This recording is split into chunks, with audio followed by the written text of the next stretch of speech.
हमारी खास पेशकश जो कि हम गुरुवार के दिन लेकर आते हैं देश की बेटियों की कामयाब कहानियाँ और आपको मिलवाते हैं ऐसी देश की बेटी से जो कामयाब है और इंस्पिरेशनल भी हैं। अपनी कहानी के ज़रिए तमाम महिलाओं को प्रेरणा देना चाहती हैं कि वो कैसे आर्थिक आज़ादी के साथ जी सकती हैं, अपने हर सपने को पूरा कर सकती हैं। इस पेशकश में हमारे साथ आज जुड़ रही हैं मोबीक्विक की को फाउंडर उपासना टाकू। उपासना, गुड इवनिंग, बहुत बहुत स्वागत है आपका हमारी इस पेशकश में और बहुत बहुत धन्यवाद आपने समय निकाला।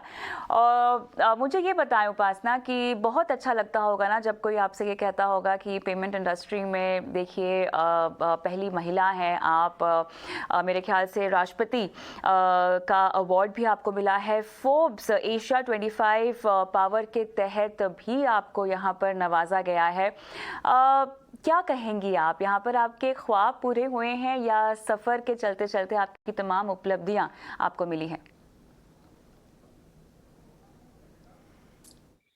तो पहले तो बहुत ही शुक्रिया मुझे अपने प्रोग्राम में बुलाने के लिए। देश की बेटी होने का तो मुझे बहुत गर्व है। यू नो मैंने ये कहना चाहती हूँ कि ये सारी जो सक्सेसेस हैं ये तो सब बाई प्रोडक्ट हैं और इनके पीछे बहुत सालों की मेहनत और बहुत सालों का आई वुड से फेलियर्स हैं, बुरे दिन हैं जो देखे हैं। एंड पहली भारतीय औरत जिन्होंने एक फिनटेक शुरू की है ये एक उपलब्धि भी है। बट आप सोच सकते हैं जब पहली बार किया होगा तो कितना मुश्किल होगा। जैसे जब पहली वुमेन माउंट एवरेस्ट चढ़ी थी या पहली वुमेन स्पेस गई थी या पहला फाइटर पायलट प्लेन चलाया था, वैसे ही जब कोई चीज आपसे पहले किसी ने नहीं की है तो वो करना ही एक बहुत ही मुश्किल चीज हो जाती है। और वो मुकाम पहुंचना कि इंसान हौसला रखे, गिव अप ना मारे और आगे बढ़ते जाए। जितने भी लोग आपको मना करते जाएं या आपको ये बोलते जाएं कि आप कामयाब नहीं होंगी और आप बिना उन लोगों की परवाह किए आगे बढ़ते जाएं अपनी छोटी सी टीम के साथ।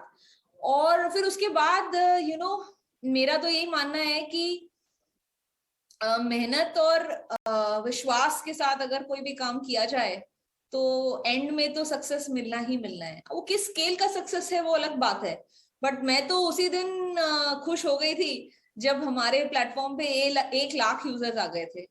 तो अब तो हमारे प्लेटफॉर्म पे करोड़ों में यूजर्स हैं। तो बट अभी भी ऐसा लगता है कि और किया जा सकता है, बिकॉज आफ्टर ऑल इंडिया एक कंट्री है 1 बिलियन लोगों की, और फिर भी आज भी 30% से कम ही लोग डिजिटली पे करते हैं। बाकी सभी लोग अभी भी कैश पे काम कर रहे हैं। तो मोबीक्विक जो कर रही है और मोबीक्विक के प्रमाण मैं और मेरी टीम जो कर रहे हैं वो अभी भी एक ख्वाब ही है, अभी अधूरा ही है, अभी पूरा नहीं हुआ है, अभी मंजिलें और बाकी है। उम्मीद करेंगे कि आप हर मंजिल तक पहुंचे, उसके भी आगे जाएं। लेकिन मुझे ये बताएं कि आपने फिनटेक सेक्टर को ही क्यों चुना है? और देखा जाए तो इस पूरे सेक्टर में अब महिलाओं की भागीदारी बढ़ रही है और आप जैसी महिलाओं की वजह से ही ये हो रहा है। लेकिन जब आपने शुरुआत की होगी तो क्या किसी तरह का एप्रीहेंशन था कि लोग क्या कहेंगे, या लोगों को ये बड़ा अजीब लगा हो कि अच्छा एक महिला इस सेक्टर में आगे बढ़ना चाहती हैं? इस तरह के कोई सवाल आपने फेस किए? ऐसे तो बहुत ही सारे सवाल आए हैं, मैं आपको बता नहीं सकती हूँ। जब पहली बार कंपनी रजिस्टर कर रहे थे, जब पहली बार कोई टैक्स ऑफिसर का कॉल आया कि आप मिलने आइए, और मैं गई मिलने, तो मेरे को कहा गया कि आपकी कंपनी में कोई पुरुष डायरेक्टर नहीं है। मैंने कहा है, लेकिन हम दोनों ही इंजीनियर्स हैं और मुझे तो फिर भी कुछ फाइनेंसेस और टैक्स समझ में आता है, उनको तो बिल्कुल नहीं आता है, तो इससे बेहतर होगा आप मेरे साथ ही काम करें। सिमिलरली जब पहली बार तो हमने कंपनी शुरू की 2009 के अंत में, एंड 3-4 साल हमने कंपनी को बूटस्ट्रैप किया। यानी कि मैं और मेरे को फाउंडर्स ने अपने ही सेविंग से कंपनी को आगे बढ़ाया। और मुझे याद है जब 4 साल हो गए थे तब हम प्रॉफिटेबल थे और हमारे पास कुछ 10-20 लाख यूजर्स थे। और हम 30-40 एम्प्लॉइज थे, और तब हमें इन्वेस्टमेंट फर्म से बातचीत शुरू हुई और कईयों ने बोला कि अब आपको थोड़ा वेंचर कैपिटल रेज करना चाहिए ताकि आप अपने प्रोडक्ट को और यूजर्स तक जल्दी पहुंचा सकें। तो तब भी मुझे याद है कि कुछ अर्ली स्टेज एंजल इन्वेस्टर्स जैसे लोगों से बात हुई थी, और अब मैं 10 साल पुरानी बात बता रही हूँ। आज के डेट में तो माहौल काफी सुधर गया है और बहुत सारे फंड्स भी और इंडिविजुअल्स भी अवेलेबल हैं। बट मुझे याद है मेरे को पूछा गया कि आप ये कैसे करेंगी, क्या आप शादीशुदा हैं या नहीं, और क्या आपने इस बारे में सोचा है कि आपके बच्चे होंगे तो आप क्या करेंगे। मैंने कहा बच्चे होंगे तो कुछ महीने छुट्टी लूंगी, उसके बाद फिर से काम करूंगी। ये कौन सी बात है पूछने वाली, मतलब दुनिया भर में औरतें हैं ही। मैंने एग्जाम्पल अपनी माता मॉम से ही लिया है, वो म्यूजिक टीचर थी और हम 2 लड़कियों को उन्होंने बड़ा किया है और वो भी काम कर रही, तो इसमें कौन सी बड़ी बात है। बट ऐसे क्वेश्चंस लोग पूछते हैं और बिना कोई बात के औरतों को डिस्काउंट करते हैं।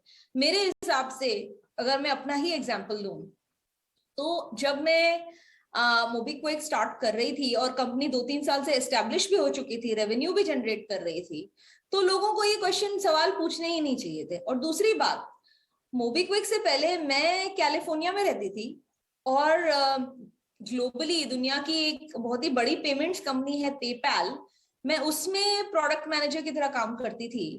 और मैंने यूरोप और अमेरिका में कई जगहों में पेपैल को लॉन्च भी किया है एज अ प्रोडक्ट मैनेजर। तो मेरा जो एक्सपीरियंस था वो भी पेमेंट्स का ही था। और उससे पहले मैंने पढ़ाई भी अच्छी जगहों से की थी। BTech National Institute of Technology Jalandhar से किया था, और MS master in science Stanford University से कैलिफोर्निया में किया था। तो बैकग्राउंड भी मेरा अच्छा था, बट सक्षम था जिसे कि कहा जाएगा इस टाइप की कंपनी बनाने के लिए। बट फिर भी लोगों ने सवाल तो उठाए और बहुत बाधाएं भी क्रिएट की, बहुत सारी चीजें होते होते रह भी गई। बट हमने हौसला नहीं गवाया, और मेरे को फाउंडर और मेरी जो छोटी सी टीम थी, हम आगे बढ़ते रहे, इसीलिए आज यहाँ पहुंचे हैं। बिल्कुल। लेकिन ये बताएं कि जब आप कैलिफोर्निया में थी, विदेश की महिलाओं को और भारत की महिलाओं से अगर हम इनकी तुलना करें तो क्या फ़र्क है आर्थिक आज़ादी को लेकर, या जिस तरह से अपनी ज़िंदगी अपने दम पर जीने की बात है, भारत में यहाँ पर कहानी इस लिहाज से कितनी बदली है, कितनी अलग है विदेश के मुकाबले, बताएं। देखिए, कुछ चीजें तो सामान्य ही है, विच इज दैट कि इंडिया में भी और अब्रॉड जो विकसित कंट्रीज हैं, अमेरिका हो, यूके हो, फ्रांस, जर्मनी, कोई भी आप जगह देख लीजिए, तो ऐसा नहीं है कि 50% कंपनीज की सीईओज औरतें हैं। तो वो डिफरेंस तो है ही। तो हर कंट्री में औरतें एक स्केल पे ड्रॉप आउट हो रही हैं लीडरशिप से। बट जो आपने इन्वेस्टमेंट और फाइनेंशियल इंडिपेंडेंस की बात की, कि अपने पैरों पे खड़े होके खुद पैसे कमाना, खर्चना भी और सेव भी करना और इन्वेस्ट करके उस पर रिटर्न भी अर्न करना, आई थिंक इस मामले में मैंने देखा है कि अगर विदेशी जगहों पे अगर औरतें खुद पैसे कमा रही हैं तो वो अपने फाइनेंशियल डिसीजंस भी खुद ले रही हैं। अब वो भले ही सिंगल हो या माता पिता के साथ रहती हो या अपने हस्बैंड और अपनी फैमिली के साथ रहती हूँ, लेकिन अब उनकी एक वॉइस है, एक डिसीजन मेकिंग है। इंडिया में मैंने देखा है कि बहुत सारी औरतें वो फाइनेंशियल डिसीजंस नहीं ले रही हैं जॉब करने के बावजूद और पैसे कमाने के बावजूद। और कुछ में ऐसा है कि वहां पे उनकी फैमिली सपोर्टिव है, बट फिर भी वो औरतों ने अपने हस्बैंड्स, अपने पिता, अपने भाइयों को रिस्पॉन्सिबिलिटी देके रखी है मनी मैनेजमेंट की, जो मुझे लगता है कि कुछ लेवल पे गलत है।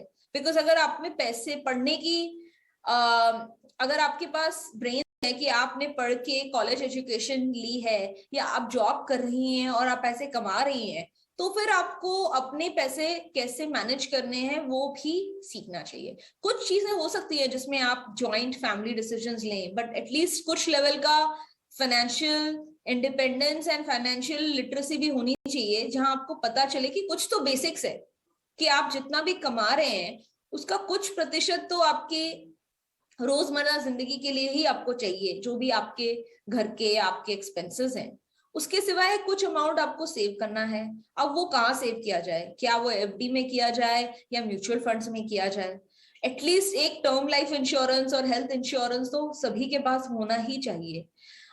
इस टाइप की, इस प्रकार की बातें आई थिंक और करने की जरूरत है। औरतों को ये ना हो कि सिर्फ पैसे कमाए जा रहे हैं, बट उनको कैसे यूज करना है, उनपे कैसे रिटर्न्स कमानी है, इस बारे में जानकारी कम रख रही हैं। तो वहां पे और गुंजाइश है इम्प्रूव करने की। मुझे ये बताएं कि आपकी जो टीम है और जो महिलाएं हैं स्पेशली आपकी टीम में, वहाँ पर विमेन एम्पावरमेंट को लेकर किस तरह का कल्चर है? आप उन्हें कैसे इनकरेज करती हैं और कैसे उन्हें आर्थिक साक्षरता की सीख देती हैं? ये आपने बहुत ही अच्छा क्वेश्चन पूछा। तो ये भी एक और चीज मैंने देखी है कि नॉट जस्ट हमारी कंपनी में, जिसके बारे में मैं आपको बताऊंगी, बट और भी स्टार्टअप्स में या जो कंपनीज में विमेन फाउंडर्स हैं या सीईओज हैं या सीएक्सओज हैं, सीनियर मैनेजमेंट पोजीशन में है, उन कंपनीज में डाइवर्सिटी और इंक्लूजन पे हमेशा ज्यादा ध्यान देता रहता है, विच मीन्स कि हर लेवल पे औरतों के लिए एक्सेप्टेंस ज्यादा है। जब हायरिंग हो रही है, जब प्रमोशंस हो रहे हैं, और जब ये डिसाइड किया जा रहा है कि किसको और रिस्पॉन्सिबिलिटी दी जाए। हमारी कंपनी में तो मोबीक्विक एक टेक्नोलॉजी कंपनी है, हम एक टेक स्टार्टअप है जो फाइनेंशियल सर्विसेज स्पेस में है पिछले 10-11 साल से, और हमारी कंपनी में करीबन 600 से 800 हमारा टोटल एम्प्लॉय बेस है। इसमें से आई वुड से अबाउट 35% औरतें हैं। और अगर मैं अपनी लीडरशिप टीम में ही देखूं तो सब्सटेंशियल नंबर ऑफ औरतें हैं जो डायरेक्टर्स हैं या वाइस प्रेसिडेंट्स हैं कंपनी में, और बहुत ही महत्वपूर्ण योगदान दे रहे हैं कंपनी के ग्रोथ एंड डेवलपमेंट में।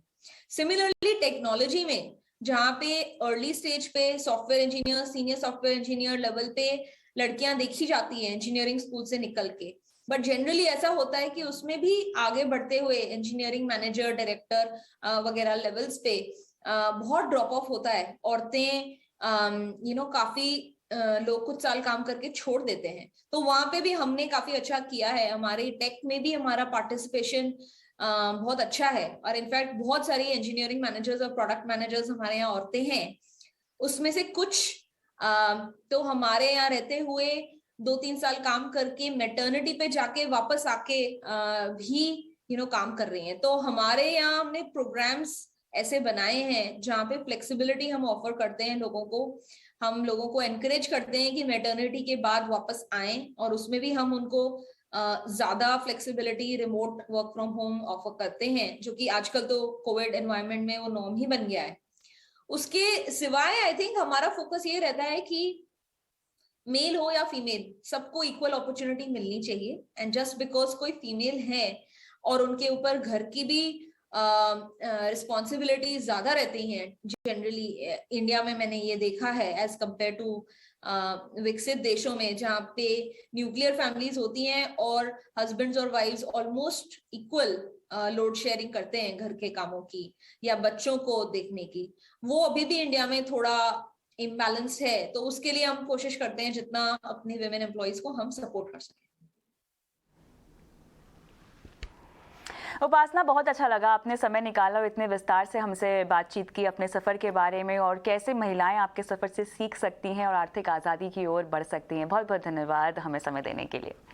चलिए, इसी नोट पे हम रुकेंगे छोटे से ब्रेक के लिए, लेकिन ब्रेक के बाद कई सारे निवेश के पहलू हैं, खबरें हैं जो आपको बतानी है, और साथ ही दर्शकों की फाइनेंशियल प्लानिंग भी करनी है। लेकिन ब्रेक पर जाएं उससे पहले स्क्रीन पर एक नंबर छोड़ जाते हैं जहां पर हमें इंतज़ार होता है आपके सवालों का। ये वो व्हाट्सएप नंबर है जहां पर आप अपने सवाल तुरंत हमें भेज सकते हैं। मिलती हूँ आपको इस ब्रेक के बाद।